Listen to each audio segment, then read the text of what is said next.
성부와 성자와 성령의 이름으로 아멘. 하늘과 땅을 만드시고 사람을 귀하게 지으신 하느님 아버지, 예수 그리스도를 저희에게 보내주시어 하느님을 아버지라 부르게 하시니 찬미 받으소서. 살아있고 힘이 있는 말씀으로 주님께서 친히 저희에게 사랑을 알려주시고 삶의 뜻을 깨우쳐 주시니 감사하나이다. 참으로 좋으신 하느님 아버지, 저희가 성경을 멀리하고 그 가르침을 알면서도 실행하지 못하였으니 성령의 능력으로 저희 영을 새롭게 하시어 성경을 가까이 하며 예수 그리스도와 이웃을 더욱 잘 알게 하여 주소서. 저희 구원을 간절히 바라시는 하느님 아버지, 저희가 성경을 생명의 말씀으로 받아들여 믿고 기도하고 살며 선포하게 하시고 언제나 예수 그리스도를 통하여 성령으로 하나 되어 아버지께 나아가게 하소서. 우리 주 그리스도를 통하여 비나이다. 아멘. 성부와 성자와 성령의 이름으로 아멘. 참 예수님, 열린 성경 강좌에 오신 여러분 환영합니다. 우리는 1년이 넘게 이 코로나 상황을 지내면서 일상의 많은 변화를 맞이하게 되었습니다.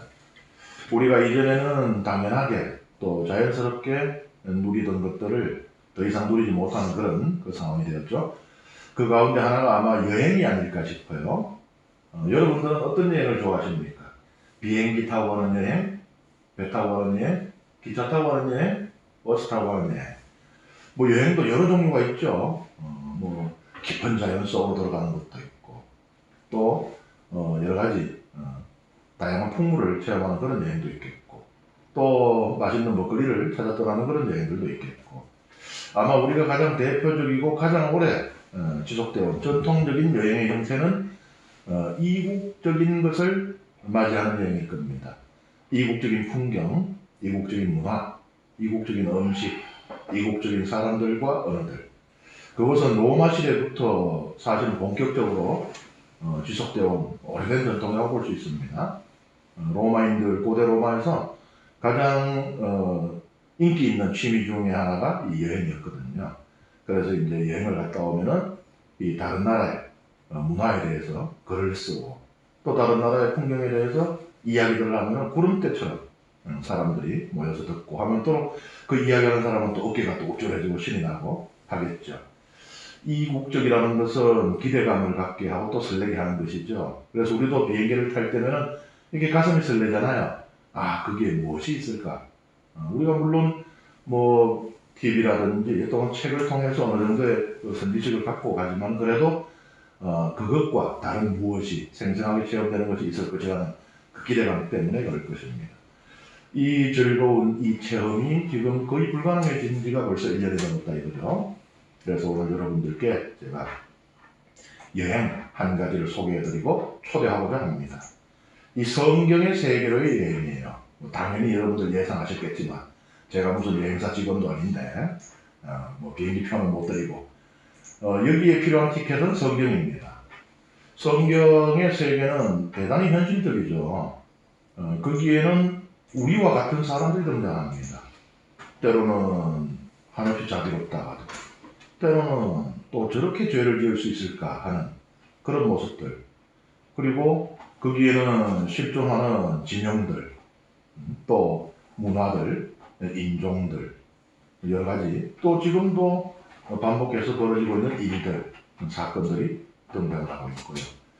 그런 면에서 성경은 대단히 현실적입니다. 그래서 많은 사람들은 고대 근동의 역사를 연구하기 위해서는 성경은 필수 불가결하다.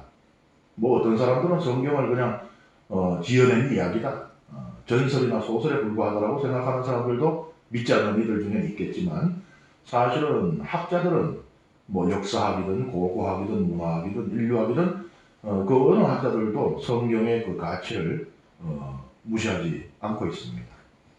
그러니까는 성경은 철저히 현실적이라고 볼 수 있는 것이죠. 그런데 가만히 성경을 또 들여다보면은 대단히 비현실적 혹은 초현실적입니다. 성경을 읽다 보면요, 아브라함의 이야기를 읽거나 또 우리가 이사 또 야곱의 이야기도 읽고 있잖아요. 읽다 보면 세상 천지간에 그들만 존재하는 것 같아요. 다른 사람들이 등장을 할 경우에도 그들과의 관계 안에서만 등장을 합니다. 그러니까 이 세상은 나 혹은 나와 관계 있는 사람들만이 존재하는 듯한, 우리 현실은 그렇지 않지 않습니까? 제가 지금 여기 있고 저를 중심으로 여러분들이 지금 이 강좌에 오셔서 함께하고 있지만 지금 다른 곳에서는 또 다른 일들에 의해서 벌어지고 있고, 이것이 현실이잖아요. 다원적이라는 것이죠. 그런데 성경은 이론적이라는 것이에요. 그러니까는 현실과는 너무 다른 것이에요. 그런 현실은 없죠. 말하자면 성경식으로 말하자면 내가 없으면 우주가 없는 것인데 우리 현실은 어떻습니까? 나 하나 없어도 이 세상은 잘 돌아간다는 거예요. 잘 먹고 잘 삽니다. 그러니 성경은 그런 의미에서는 대단히 비현실적이고 또 초현실적이에요. 성경 안에 그러한 하나님의 관계들에 대한 이야기들. 그렇기 때문에 성경의 세계는 대단히 매력적이에요. 철저히 현실적으로 보이기 때문에 상당히 익숙합니다. 그래서 큰 두려움 없이 여행을 떠나기 좋은 곳이기도 해요. 다른 한편 초현실적이거나 혹은 비현실적인 부분이 있어요. 그러니까 한마디로 얘기하면 좀 신비하다고 말할 수 있죠. 익숙한 듯하지만 사실은 대단히 신비한 세계, 신비한 탐험을 할 수 있는 그런 세계입니다. 그래서 이 성경으로 여행을 떠나는 것은 세상에 존재하는 수많은 여행이 있지만 그 어떤 여행보다도 더 흥미진진하고 또 다른 것을 잊게 해주고 몰입시킬 수 있는 그런 좋은 여행이 된다는 것이에요. 제가 여러분들이 성경 강의에 대한 이 관심이 높은 것을 알고 있으나 이 흥미가 좀 떨어지지 않을까, 이게 이제 길게 지속되면서. 그래서 이제 한번 우리 이 강의의 가치가 얼마나 큰지를 한번 말씀을 들어봤는데 어떻게 좀 설득력이 있었나 모르겠어요. 설득력이 있으셨다면은 좋아요, 구독하기 눌러주시고 주변 분들과 함께 여행으로 오시기 바랍니다. 예, 오늘 우리가 이제 살펴볼 이야기는 창세기 36장부터예요. 에사우의 후손이라고 제목을 붙였습니다. 성경 말씀을 먼저 함께 읽고 이 말씀을 그 의미를 한번 살펴보겠습니다. 화면이 작으니까 휴대폰으로 보시는 분들은 성경책을 펴셔서 함께 읽어주시면 좋겠습니다. 에사우 곧 에돔의 족보는 이러하다. 에사우는 가나안 여자들 가운데에서 아내들을 맞아들였다.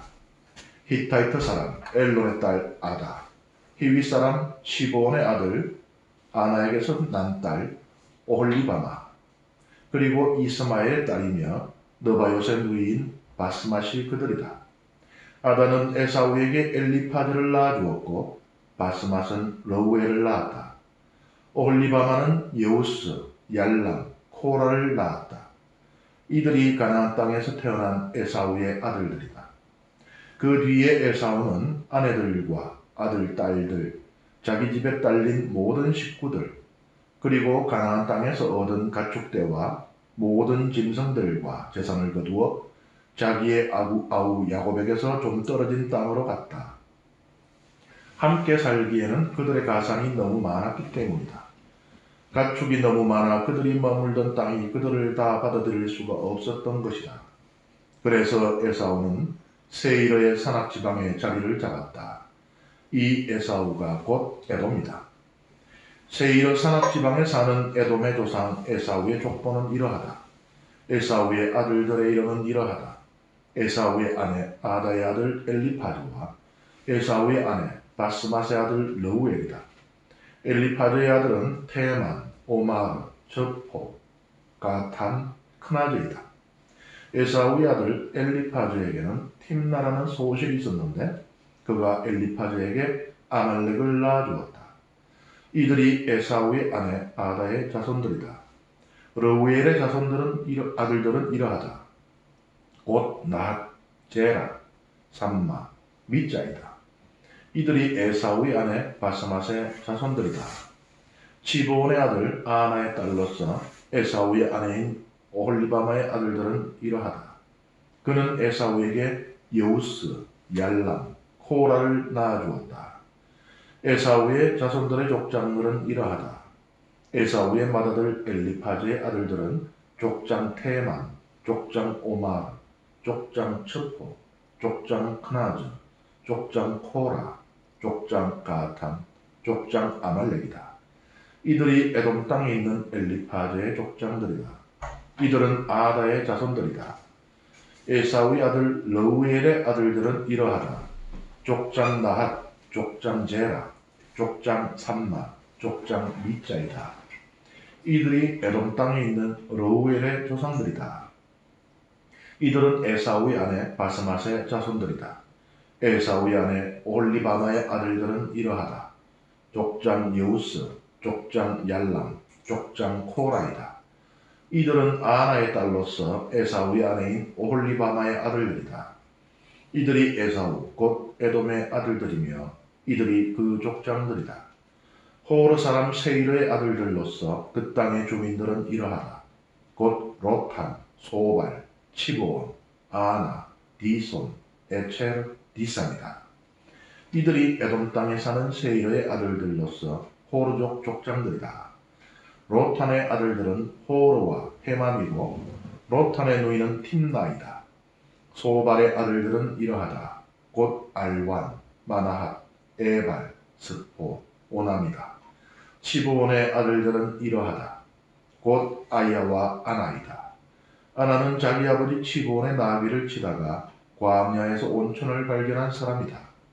아나의 자녀들은 이러하다. 곧 디손과 아나의 딸 오홀리바마이다. 디손의 아들들은 이러하다. 곧 햄단, 에스반, 이트란, 크란이다. 에체라의 아들들은 이러하다. 곧 빌한, 자완, 아칸이다. 디산의 아들들은 이러하다. 곧 우츠와 아란이다. 호르족 족장들은 이러하다. 곧 족장 로탄, 족장 소발, 족장 치보온, 족장 아나, 족장 디손, 족장 에체르, 족장 디산이다. 이들이 세이르 땅에 사는 부족들에 달아본 호르족의 족장들이다. 이스라엘 자손들을 임금이 다스리기 전에 에돔 땅을 다스리던 임금들은 이러하다. 푸오르의 아들 벨라가 에돔을 다스렸는데 그의 성읍 이름은 딘하바였다. 벨라가 죽자 보츠라 출신 제라의 아들 요밥이 그 뒤를 이어 임금이 되었다. 요밥이 죽자 테만 땅 출신 후삼이 그 뒤를 이어 임금이 되었다.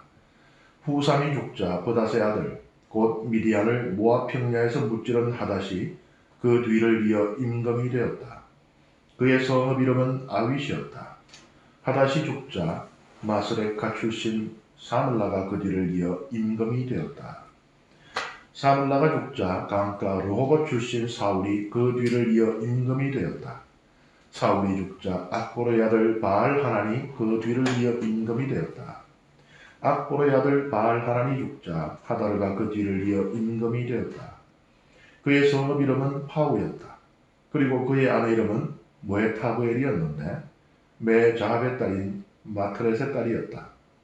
시족과 기업과 이름에 따라 본 에사우의 족장들의 이름은 이러하다. 곧 족장 팀나, 족장 알와, 족장 여텟, 족장 오홀리바마, 족장 엘라, 족장 피논, 족장 크나즈, 족장 테만, 족장 밉차르, 족장 막디엘, 족장 이람이다. 이들이 저마다 차지하고 살던 거주지에 따라 본 에돔의 족장들이다. 에사우는 에돔의 조상이다. 예, 상당히 긴 말씀이죠. 그리고 또 읽기가 어려워요. 제가 항상 말씀드리잖아요. 소리를 내어서 읽어보자라고 말씀드렸습니다. 유다인들의 독서 전통은 이 소리를 내어서 읽는 거죠. 그래서 어린아이들이 이제 토라, 그 율법을 이 공부를, 성경을 읽고 할 때 보면은 막 고래고래 소리를 지르듯이 그렇게 막 어린아이들이 모여서 막 그렇게 읽습니다. 아마 이 부분을 소리 내어서 읽는 게 처음인 분들이 많을 겁니다. 이 부분을 눈으로도 안 읽은 분들도 있을지 모르지만 또 통독을 하시는 분들은 그래도 읽긴 읽었을 텐데 소리 내어서 읽어보신 적은 처음이죠. 소리 내어서 읽어보시니까 어때요? 눈을 읽을 때는 사실 이 부분 굉장히 빨리 지나가는 부분입니다. 어떤 이야기가 있는 것이 아니고 또 어떤 교훈을 찾을 수 있는 이런 것들이 잘 보이지 않기 때문에 뭐 이렇게 유다 이야기하고 쭉 이래서 뭐 스케일 이야기하고 쭉 보다가 이래서 뭐 쭉 하고는 다음 이야기로 넘어가죠. 근데 막상 소리 내어서 읽어보시니까 어때요? 다른 어떤 부분보다도 여러분들 가장 오랫동안 붙잡아 놓는 가장 시간이 많이 걸리는 것 중에 하나, 그리고 가장 또 이 그 하악 관절이 또 아픈 부분 중에 하나죠. 족보잖아요. 에사우의 족보인데 성경에는 많은 족보가 나옵니다. 우리가 이제 일반적으로 이야기할 때 성경에 10개의 족보가 나온다 그래요. 그것은 창조 이야기부터 이제 포함을 하는 겁니다. 그러니까 창조 이야기도 하나의 족보로 보는 것이거든요. 그런데 그 중에서 가장 긴 족보입니다. 그러니까 이런 부분들이 새로움이 있잖아요. 우리가 수십 년 성경을 읽어왔으나 가장 빨리 읽던 혹은 읽지 않고 그냥 지나가는 부분인데 어떻게 보면 그 분량에 비해서 가장 많은 시간을 이렇게 쓰게 만드는 그 말씀이라는 것도 오늘 우리가 알게 되었으니까 그것도 또 신선한 부분이죠. 에사우의 후손들, 에돔 민족의 족보입니다. 그러니까 에사우의 후손들의 족보이자 에돔 민족의 기원에 대한 이야기라고 볼 수 있죠. 야곱, 에사우의 동생인 야곱은 아내가 둘이고 첩이 둘이었어요. 소실이 둘인 거죠. 그 네 여인에게서 12아들과 1명의 딸을 얻죠. 근데 에사우는 3명의 아내를 두었습니다. 여기 뭐 따로 첩이 있었다고 나오지 않죠. 3 아내를 맞이했는데 아들은 5밖에 낳지를 못해요. 그런데 여기 보면 이제 3 아내 이름이 아다, 오홀리바마, 바스마 이렇게 나오는데 창세기 2부분에 나와요. 에사우의 아내 이름이 지금 우리가 읽고 있는 36장에 나오는데 또 26장 34절 그리고 28장 9절에 나오는 이름들이 있는데 이게 일치를 하지 않아요. 이건 뭐 웬만해서는 사실 알아차리지 못합니다. 우리에게는 이게 그냥 다 외국 이름일 뿐이니까 지금 읽었어도 이게 무슨 이름이었는지도 모르고 넘어가기 때문에 잘 모르지만 그런데 아주 그 관찰력이 뛰어난 분들이라든지 이런 분들은 앞에서 이름이 좀 달랐던 것 같은데라고 느끼실 수도 있겠어요. 이름이 다릅니다. 이렇게 되면 이제 아는 게 병이 돼요. 이게 모르고 지나갔을 때는 에사우의 3 아내 앞에도 나온 건데 이름이 다른 애를 알아차리는 순간 성경에 오류가 있는가? 성경에 틀린 얘기가 있다? 혹은 성경에 구멍이 있다? 이제 이때부터 이 번뇌에 사로잡히기 시작해요.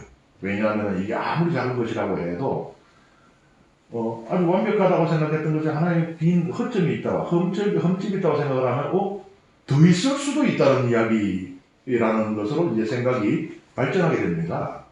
그러면서 이게 이제 점점 커지면은 이 근심이 점점 커지면은 성경 전체를 신뢰할 수 없는 책이 아닌가에까지 도달할 수 있게 되거든요. 그래서 제가 이 아는 것이 병이 된다고 말씀드렸는데 제가 지금 병을 들이고 있나요? 이때까지 아무도 몰랐는데 그런데 제가 또 약도 드립니다. 제가 병만 드리지는 않아요. 그러니까 그런 것이 있는 것을 모르고 있는 것은 어떻게 보면 행복할 수 있지만 영원히 모른다는 보장은 없어요. 어떤 식으로 알게 될 수가 있습니다. 그러니 이것을 지금 알고 병을 먼저 앓고 또 약까지 먹어두는 게 좋다 이런 거죠. 여러분들이 만약에 그냥 나중에 어쩌다가 알게 됐는데 병원 앓게 됐는데 약 줄 사람이 없으면 그건 정말 큰일이잖아요. 이 이름이 히타이트 사람 엘론의 딸 아다, 그 다음에 히윗 사람 시본의 아들 아나이에서 난 딸 올리바마, 그리고 이스마엘의 딸이며 느바요스의 부인 바스마 이렇게 나오고 있죠. 36장에. 그런데 제가 말씀드린 26장 34절과 28장 9절 한번 펴서 이거 확인해 보세요. 거기에는 이름이 이렇게 됩니다. 히타이트 사람 브에리의 딸 여후디, 그 다음에 히타이트 사람 엘론의 딸 바스마. 여기는 이스마엘이죠. 근데 앞에는 히타이트 사람. 그 다음에 이스마엘의 딸이며 느바요의 누이. 이스마엘의 딸이며 느바요의 누이까지는 맞는데 이름이 마할라. 그러니까 이름이 두 개는 아예 다르게 나오고 바스맛이라고 하는 이름은 같이 나오는데 그의 가문이 다르게 나오고 있는 것이에요. 여기에 대해서 이제 뭐 여러 가지 해석을 합니다. 뭐 앞에 이름하고 뒤에 이름은 다르지만 이명 동인이라고 해야 되나요? 동명이인의 반대말. 그러니까 이름은 다르지만 같은 사람들이다. 계명을 했을 수가 있다. 혹은 고대에 보면요, 하나 이상 이름을 가지는 경우들이 있었어요. 그래서 이렇게도 불리고 저렇게도 불리는 경우들이 있었습니다. 우리도 뭐 옛날에 뭐 비슷한 예를 찾자면은 뭐 아호가 있고 혹은 아명이 있고 그 다음에 이제 성인으로서 공식적으로 또는 관직에서나 이렇게 사용하는 이름도 있고 뭐 호도 있고 뭐 이렇게 했잖아요. 그런 것처럼 그렇게 이제 해석하기도 하고 그 다음에 또 이제 어떤 조금 이제 더 나아가는 그 해석은 사실은 에사우의 아내는 많았다. 그 중에서 여기에 3명, 그 다음에 앞에 3명, 다른 아내들을 이렇게 이름을 나열해 놓은 것이다. 뭐 이렇게 하기도 하는데 간단한 제가 아마 여러 번 말씀드렸어요. 그죠? 우리가 이 모세 오경을 읽으면서 뭔가가 이 부딪히는 문제들이 생기면 거의 99.999%의 순도로 이것은 다른 전성에서 왔기 때문이다라고 말씀드렸어요. 그래서 우리가 노아 이야기할 때 여러분들 강의 들으실 때 힘들었잖아요. 너무 이제 전성이 무는 갓을 이렇게 오랫동안 이야기하고 하니까. 근데 그게 다 피가 되고 살이 되라고 제가 그렇게 말씀드린 거예요. 저도 어려운 얘기는 안 하고 싶습니다. 우리 교우들을 고통스럽게 할 수 있는 이야기는 안 하고 싶지만 그거 한번 이 고통을 겪음으로써 이제 앞으로 우리가 읽는 모세오경의 대부분의 문제들이 해결이 되는 것이거든요. 그래서 다른 문헌에 속해 있다. 다른 전성에서 왔다. 그러니까 이 전성에 A라고 하는 전성에는 에사우의 아내들 이름 혹은 그 가문 출신이 이렇게 전해져 내려온 것이고 B라는 전성에서는 이렇게 전해져 내려온 것이다. 그래서 다른 전성에 속해 있는 것이다. 그렇게 이해를 하시면 됩니다. 그 다음에 12절에 보면요. 여기 아말렉이라고 하는 이름이 나와요. 아말렉은 이스라엘 원수로 자주 등장합니다.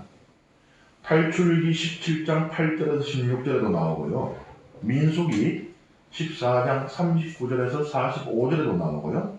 신명기 25장 17에서 19절도 나오고요. 사무엘기 3권 15장에도 나옵니다. 여러 군데 나온다는 이야기는 그만큼 이스라엘과의 갈등의 골이 깊었던 그런 부족 혹은 민족이다라는 이야기입니다. 이들의 기원이, 아말렉의 기원이 지금 나오고 있죠. 이 족보에. 이들이 자리 잡았던 곳은 이 네겝 광야, 요르단 동쪽, 시나이 반도에 걸쳐져 있어요. 그러니까 무슨 얘기예요? 제가 지금 지도를 넣어놓지는 않았습니다만은 우리는 뭐 여러 차례 걸쳐서 지금 그 이스라엘 그 건동의 지도를 봐왔기 때문에 지금쯤이면 아마 머릿속에 어느 정도는 이렇게 이집트 이렇게 있고 요 삼각형으로 꼬깔꼬같이 생긴 요 시나이 반도 있고 그 다음에 이쪽으로 이제 아라비아 그리고 이쪽으로 이제 지중해니까 이쪽으로 쭉 이렇게 이어지는 대충 이제 머릿속에 어느 정도 그려질 수 있을 거예요. 그죠? 그렇게 볼 때 이스라엘 백성이 이집트를 탈출해 나와서 적과 꿀이 흐르는 이 가나안 땅에 들어갈 때까지 거의 그 40년 동안을 이 방랑을 하면서요. 거의 가는 곳마다 아말렉 쪽을 안 마주칠 수가 없는 그런 이 여건이었다는 것을 말하는 거예요. 거의 시나이 반도, 네겝 광야, 요르단 동쪽. 그러니까 이스라엘 백성이 탈출을 나와가지고 뺑뺑뺑뺑 돌고 이렇게 해가지고 가나안 땅 들어가는데 가는 데마다 네겝 광야, 시나이 반도, 요르단 동쪽 안 마주치기 어려운 그런 상황이었다는 것이죠. 그런데 흥미로운 것은 이 아말렉 쪽에 대한 기록이 성경 밖에는 존재하잖아요. 성경에만 등장을 합니다. 그리고 고고학적인 증거도 아직까지는 우리가 확실히 이것이 이제 아말렉 쪽의 존재를 증명한다라고 볼 수 있는 그런 고고학적 증거는 발견된 적이 없어요. 그런데 뭐 제가 말씀드린 이 네 개 광야나 또 시나이 반도, 이 요르단 동쪽에 이 유목 혹은 반유목 민족이 있었다는 증거는 많이 있습니다. 그 가운데 어떤 증거가 아말렉 쪽의 그 존재를 말하자면 유적일 수도 있지만은 그 정확하게 연결시킬 수 있는 고리를 찾지를 못하고 있다는 이야기죠. 그 다음에 보면은 이 족보가 자꾸 똑같은 게 반복되는 것 같아요, 그죠? 우리가 읽은 이 족보가 긴데 그 중에서도 보면은 9절에서 14절, 그 다음에 15절에서 19절이 있는데 이게 15절에서 19절은 앞에 걸 다시 반복하는 것처럼 보여요. 그런데 약간의 차이가 있죠. 좀 읽어보면 이게 좀 달라요. 이런들. 그럼 이건 또 어떻게 설명하느냐? 이런 경우는 99.999%의 이 답이 있잖아요. 다른 전성에 속한다. 그러니까 앞에 거는 사제계라고 하는 문헌에 속한다. 라고 우리는 봅니다. 이것은 이제 나중에, 그러니까 성경, 모세오경이 써지는 것은 오랜 시간에 걸쳐서 써지는데 각각에 써지는 시간에 써지는 지피를 주도했던 학자들이라고 할까요? 혹은 지도자들이라고 할까요? 이들이 있는 것입니다. 학파라고 볼 수 있겠네요. 그런데 이제 그 중에서 가장 후대에 써지는 것 중에 하나라고 볼 수 있는 사제계문은, 그러니까 이스라엘의 역사에서 후대, 유배 이후로 볼 수 있는 것인데, 그때에 써지는 것으로 보고요. 그 다음에 뒤에 나오는 15절에서 19절은 야위스트계 문헌에 속한다라고 우리가 추정을 하는데요. 이것은 이제 왕정시대, 그러니까 남북 왕정이 있던 시대에 써진 것이다. 이렇게 우리가 봅니다. 그 다음에 이제 호르스 사람 세이르,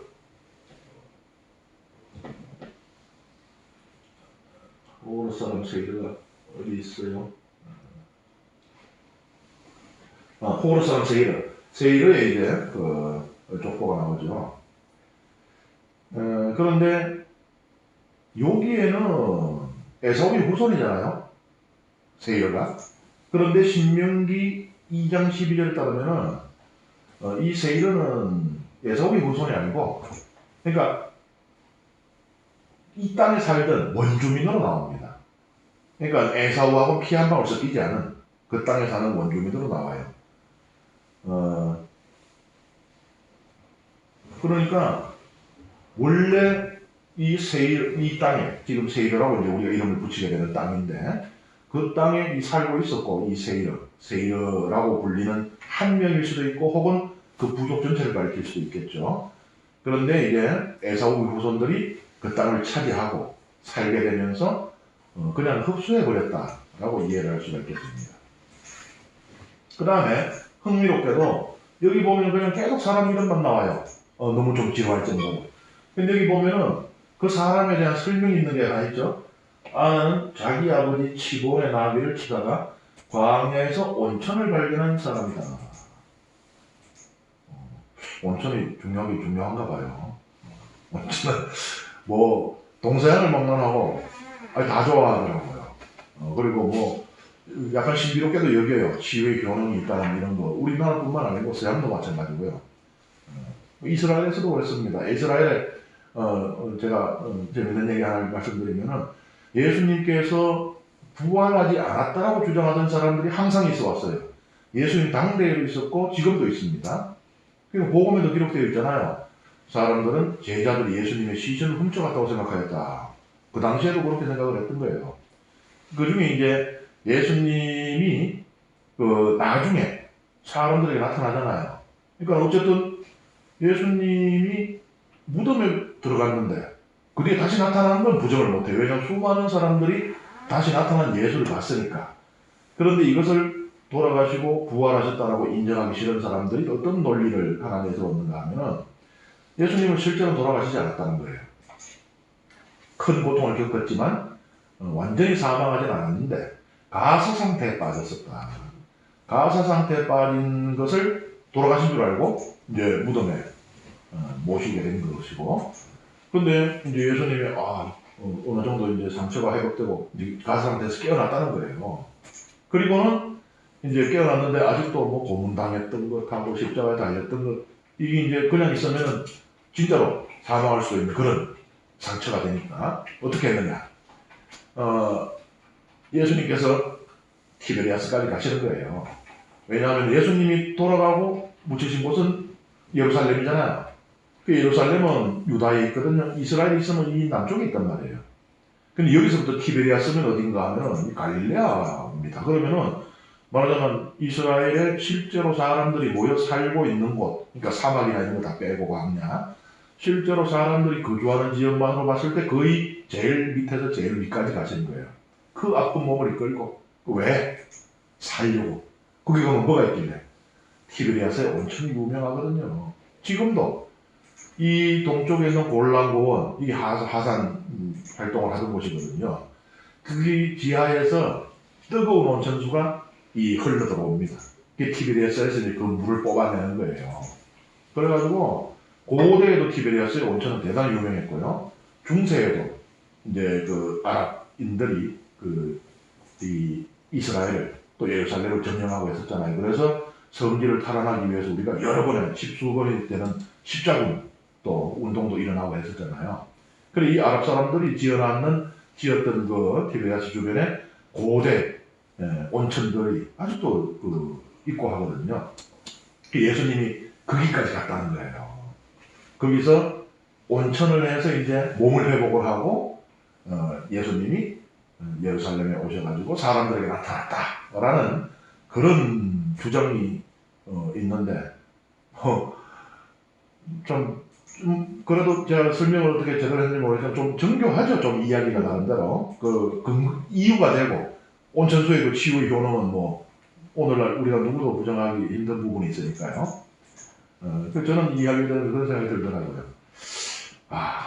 참 믿고자 하면은 한 가지 이유로도 족할 수 있는데 안 믿고자 하면은 100가지 이유도 안 믿을 이유를 찾을 수가 있겠구나 그런 생각이 드는데, 어쨌든 그 온천이 중요하다는 얘기가 여기까지 왔는데 이 온천을 발견한 사람이, 그러니까 보세요. 이 성경도 온천은 대단히 중요하게 보고 있는 거예요. 아주 가치 있는. 앞에 보면은 우리가 창세기에서부터 보면은 이런 이야기들이 많이 나와요.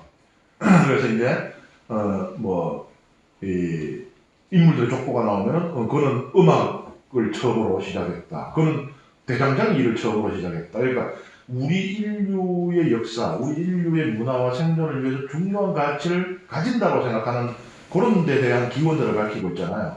여기 마찬가지거든요. 족보에 그냥 똑같은 구조예요.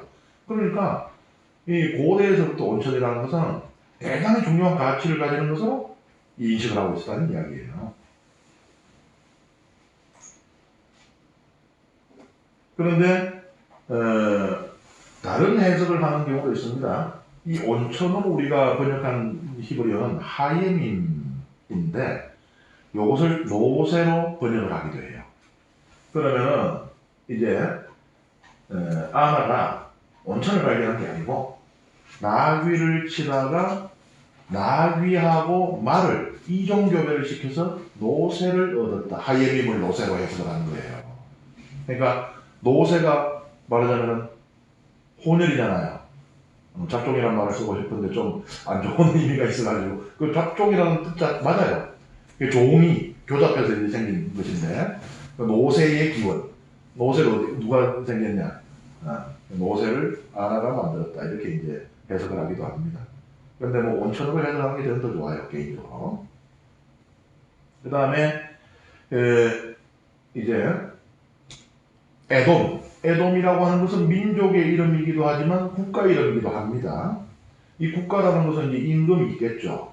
그리고 에돔은 이스라엘보다 오래된 나라예요. 이스라엘은 적과 꿀이 흐르는 가나안 땅에 들어간 뒤에 거기서 약 200년은 판관 시대를 지내고 나서 사울이 기원전 1020년에 처음으로 임금이 되면서 이제 국가가 정식으로 시작이 되거든요. 그런데 이 이스라엘 백성이 광야를 헤맬 때 이미 에돔은 국가로 존재를 하고 있었어요. 그게 이제 임금들의 이름이 이렇게 이스라엘 자손들을 임금이 다스리기 전에 여기도 나오잖아요. 그죠? 에돔은 이미 국가였던 것입니다. 임금들의 이름이 있는데 이걸 보면 상당히 흥미로운 부분이 있습니다.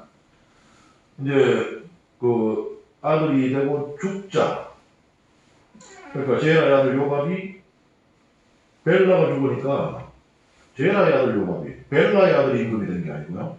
그다음에 요압이 임금 에돔의 임금 요압이 죽으니까 요압의 아들이 된 게 아니고 후삼이라는 다른 땅 출신이 임금이 되고, 후삼이 죽으니까 후삼의 아들이 임금이 되는 게 아니고 브닷의 아들이 임금이 되고 이래요. 이런 그 왕가의 계보도를 보신 적이 있나요? 이런 일은 한 번씩 일어나죠. 역성혁명이 일어났을 때. 그 고려의 왕가가 아니고 이가가 임금이 될 때 왕가의 아들 왕승계가 아니고 이성계가 임금이 되는 이런 일. 그러니까 나라가 바뀌는 역성혁명이 일어날 때밖에 보지도 않는데 에돔은 대단히 특이한 나라였던 것으로 보여요. 그러니까 혈통으로 왕위를 잇는 것이 아니라 능력이라든지 뭐 또 카리스마라든지 뭐 매력일 수도 있겠고요. 정치력 뭐 이런 것들로 왕이 될 수 있었던 나라. 그렇다면 대단하지 않나요? 개천에서 용날 수 있었던 고대의 나라가. 그런 나라가 존재했던 예를 저는 알지 못해요. 그러니까 에돔이라고 하는 것은 아주 흥미로운 것입니다. 마치 오늘날 우리 대통령 선거하듯이 이 선거로 뽑힌 것 같아요. 우리 있잖아요. 지금 대통령들 성이 계속 다 다르잖아요. 바뀌잖아요. 뭐 겹치는 경우도 있겠지만 뽑다 보니까 그런 것처럼 지금 말하는 성이 계속 바뀌고 있는 거예요. 아주 흥미롭습니다. 만약 이렇게 본다면 에돔은 고대 근동에서 최초로 선거를 통해서 임금을 뽑아 나갈 수도 있겠네요. 물론 이 자체를 두고 우리가 민주주의라고 말하기는 어렵습니다만 아주 흥미로운 부분은 사실입니다. 그리고 나서 이제 에돔의 족장 이름이 다시 나와요. 그런데 또 15절에서 19절 아까 야비스트계에 속하는 부분이라고 말씀드렸던 거기하고 일치하는 이름은 또 테만하고 크나도 둘밖에 없어요. 그러면요, 이건 또 다른 전선에서 왔으리라는 가능성이 있는 것이죠. 그러니까 이렇게 좀 복잡하게 구성이 되어 있어요. 그런데 우리가 보통 이야기들 있잖아요. 하나의 어떤 단일한 이 흐름을 갖고 있는 이야기들. 그런 이야기들은 보통 하나의 전성에서 오는 경우들이 많습니다. 노아의 홍수 같은 이 경우는 좀 그 예외적인 경우예요. 홍수 이야기 안에 여러 전성이 들어와 있는 것인데 그런 경우는 좀 예외적이라고 볼 수 있고, 보통 하나의 사건에 관한 하나의 일관성 있는 이야기는 하나의 전성에서 오는 경우가 많습니다. 그런데 이 족보 같은 경우는 이게 다른 전성들이 많이 결합돼요. 그러니까 아까 그랬잖아요. 창세기에 나온 최초의 족보는 창조 이야기라고 말씀드렸잖아요. 창세기도 보면은 여러 전성들이 결합되어 있잖아요. 창조 이야기에도 보면은.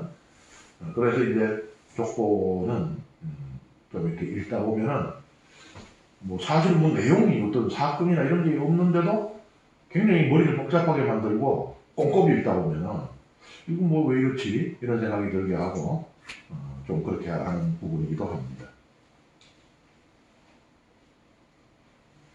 예. 제가 에돔은 지도를 넣어놨었네 제가. 여기 보면은 에돔 땅은 그러니까 여기에서 이제 이 밑으로 이렇게 내려오면은 이렇게 꽃갈콘처럼 이렇게 생겼어요. 여기 시나이 반도예요. 그리고 옆으로 이렇게 가면 이집트 있고 여기 지중해고, 그 다음에 이쪽에서 이렇게 꽃갈콘 옆으로 나오면 이쪽으로 이제 다 아라비아 쪽이잖아요. 그죠? 그러니까 에돔 땅은 이 밑에 이 네 개 시나이 반도부터 해서 이쪽으로 이렇게 요르단 동쪽까지 이렇게 있었다고 볼 수 있는 것이에요. 요건 좀 제가 이제 지도를 요 그림하고 같이 넣다 보니까 좀 짜부났어요, 지도가. 좀 짜부나면 쪼그라들었는데, 좀 이렇게, 이게 좀 더 길어야 돼요, 이게 옆으로. 그리고 요건 이제 페트라. 혹시 가보신 분들 있을지 모르겠습니다만, 지금 현재 요르단 국가에 속하고 있어요. 그래서 이제 페트라, 이쪽에 이제 위치하고 있는 것인데, 요, 에돔 지명의 유래를, 그 에사우는 불다란 뜻이라고 했잖아요. 에돔도 불다란 뜻이에요. 그게 붉은 흙과 붉은 바위입니다. 붉은 모래죠, 사실은.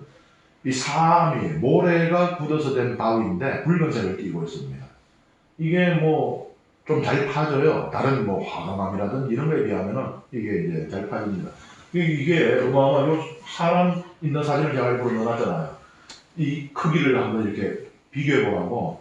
요 사람 서민 남자하고 비교할 때 이게 어마어마하잖아요. 이거를 통으로 다 파낸 겁니다. 이 바위를 다 파내서 만든 이 건축물인데, 이것도 지금 보면 여기 이제 여기 보면 바위 옆면이 보이잖아요. 그러니까 바위 틈을 따라 들어가서 갑자기 이렇게 나타나는 거예요. 이게 어마어마한 게. 근데 안에는 틈 다 비어 있어요. 이것을 두고 이제 뭐 여러 가지 옛날에 전설 따라서 천리예요. 학문이 명명백백히 무엇을 밝혀내기 전에는 모든 것이 다 전설입니다. 옛날에 오만 전설들 다 있어요. 이게 뭐 하던 곳이었을까? 이게 혹시 고대 어떤 임금이 자기의 마지막을 진시황이 왜 진시황릉 그 만들듯이 해가지고는 어마어마한 그 보물들을 가지고 그냥 잠적해서 죽어버린 것 아닌가? 왕의 무덤이다. 이랬는데 요 꼭대기에 보면 요 단지가 하나 있어요. 이거 단지 이게 아주 그냥 눈을 끌었던 거예요. 저 단지에 그 임금의 최고 보물들이 숨어 있을 것이다. 뭐 이래가지고 아무것도 없어요, 이게 없는데. 그래서 이제 뭐 이것을 뭐 여러 가지로 추적했습니다만, 오늘날 이제 학자들이 얘기하는 바, 고고학자들이 얘기하는 바에 따르면 이제 뭐 고대 신전의 기능 이었을 수가 있다, 뭐 이런 얘기도 하고요. 어쨌든 이 어마어마한 건축물을 바위를 통으로 파서 이렇게 만들었던 곳입니다. 그 다음에 이제 요셉 이야기로 넘어갑니다. 우리가 성경 말씀 함께 먼저 읽겠습니다. 창세기 37장입니다. 야곱은 자기 아버지가 나그네살이 하던 땅 곧 가나안 땅의 자리를 잡았다. 야곱의 역사는 이러하다. 17살 난 요셉은 형들과 함께 양을 치는 목자였는데 아버지의 아내인 빌하의 아들들과 질파의 아들들을 도와주는 심부름 뿐이었다. 요셉은 그들에 대한 나쁜 이야기들을 아버지에게 일러바치곤 하였다. 이스라엘은 요셉을 늙음하게 얻었으므로 다른 어느 아들보다 그를 더 사랑하였다. 그래서 그에게 긴 저고리를 지어 입혔다. 그의 형들은 아버지가 어느 형제보다 그를 더 사랑하는 것을 보고 그를 미워하여 그에게 정답게 말을 건넬 수가 없었다. 한 번은 요셉이 꿈을 꾸고 그것을 형들에게 말한 적이 있는데 그 때문에 형들은 그를 더 미워하게 되었다. 요셉이 그들에게 말하였다. 내가 꾼 이 꿈 이야기를 들어보셔요. 우리가 밭 한가운데 곡식단을 묻고 있었어요. 그런데 내 곡식단이 일어나 우뚝 서고 형들의 곡식단들은 빙 둘러서서 내 곡식단에게 큰절을 하였답니다. 그러자 형들이 그에게 말하였다. 내가 우리의 임금이라도 될 셈이냐? 내가 우리를 다스리기라도 하겠다는 말이냐? 그리하여 형들은 그의 꿈과 그가 한 말 때문에 그를 더욱 미워하게 되었다. 그는 또 다른 꿈을 꾸고 그것을 형들에게 말하였다.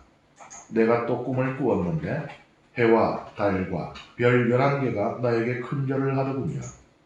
이렇게 그가 아버지와 형들에게 이야기하자 그의 아버지가 그를 꾸짖어 말하였다. 내가 꾸었다는 그 꿈이 대체 무엇이냐? 그래 나와 내 어머니와 내 형들이 너에게 나아가 땅에 엎드려 큰절을 해야 한단 말이냐? 형들은 그를 시기하였지만 그의 아버지는 이 일을 마음에 간직하였다. 그의 형들이 아버지의 양떼에게 풀을 뜯기러 스켐 근처로 갔을 때 이스라엘이 요셉에게 말하였다. 내 형들이 스켐 근처에서 양떼에게 풀을 뜯기고 있지 않느냐? 자, 내가 너를 형들에게 보내야겠다. 요셉이 그러십시오 하고 대답하자 이스라엘이 그에게 말하였다. 가서 내 형들이 잘 있는지 양들도 잘 있는지 보고 나에게 소식을 가져오느라. 이렇게 해서 그는 요셉을 헤브론 골짜기에서 떠나보냈다. 요셉이 스켐에 도착하였다. 어떤 사람이 보니 그가 들에서 헤매고 있었다. 그래서 그 사람이 무엇을 찾고 있느냐 하고 묻자 요셉이 대답하였다. 저는 형들을 찾고 있습니다. 그들이 어디서 양들에게 풀을 뜯기고 있는지 저에게 제발 알려주십시오. 그러자 그 사람이 말하였다. 그 사람들은 여기서 떠났단다. 도탄으로 가자 하는 말을 내가 들었다. 그래서 요셉은 형들을 뒤따라가 도탄에서 그들을 찾아냈다. 그런데 그의 형들은 멀리서 그를 알아보고 그가 자기들에게 가까이 오기 전에 그를 죽이려는 음모를 꾸몄다. 그들은 서로 말하였다. 저기 저 꼼쟁이가 오는구나. 자, 이제 저 녀석을 죽여서 아무 구덩이에나 던져놓고 사나운 짐승이 잡아먹었다고 이야기하자. 그리고 저 녀석의 꿈이 어떻게 되나 보자. 그러나 르우벤은 이 말을 듣고 그들의 손에서 요셉을 살려낼 속셈으로 목숨만은 해치지 말자 하고 말하였다. 르우벤이 그들에게 다시 말하였다. 피만은 흘리지 마라. 그 아이를 여기 광야에 있는 이 구덩이에 던져버리고 그 아이에게 손을 대지는 마라. 르우벤은 그들의 손에서 요셉을 살려내어 아버지에게 되돌려보낼 생각이었다. 이었고 요셉이 형들에게 다다르자 그들은 그의 저고리, 곧 그가 입고 있던 긴 저고리를 벗기고 그를 잡아 구덩이에 던졌다. 그것은 물이 없는 빈 구덩이였다. 그들이 앉아 빵을 먹다가 눈을 들어보니 길랏에서 오는 이스마엘들의 대상이 보였다. 그들은 여러 낙타의 향고무와 유향과 바닐향을 싣고 이집트로 내려가는 길이었다. 그때 유다가 형제들에게 말하였다. 우리가 동생을 죽이고 그 아이의 피를 덮는다고 해서 우리에게 무슨 이득이 있겠느냐. 자, 그 아이를 이스마엘인들에게 팔아버리고 우리는 그 아이에게 손을 대지 말자.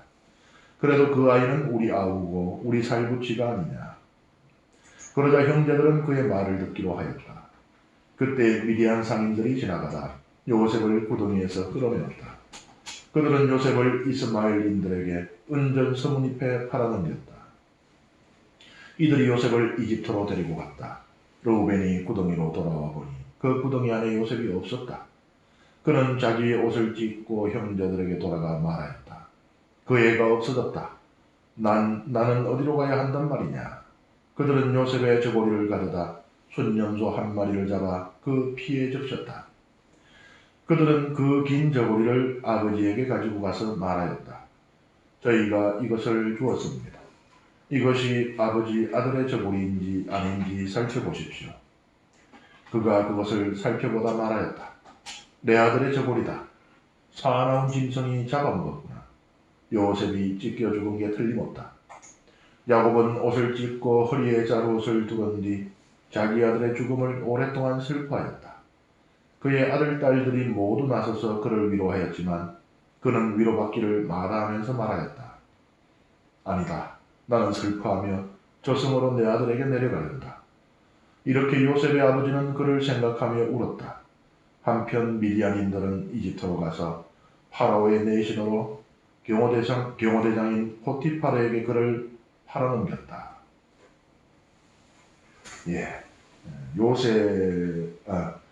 요셉이 가장 사랑한 아들, 야곱이 가장 사랑한 아들, 이 요셉이 어떻게 해서 이 불행한 운명을 맞이하게 되는지에 대한 말씀을 읽었습니다. 이 말씀을 우리가 한번 좀 상세히 살펴보는 것은 좀 쉬시고 두 번째 강의에서 함께 살펴보겠습니다.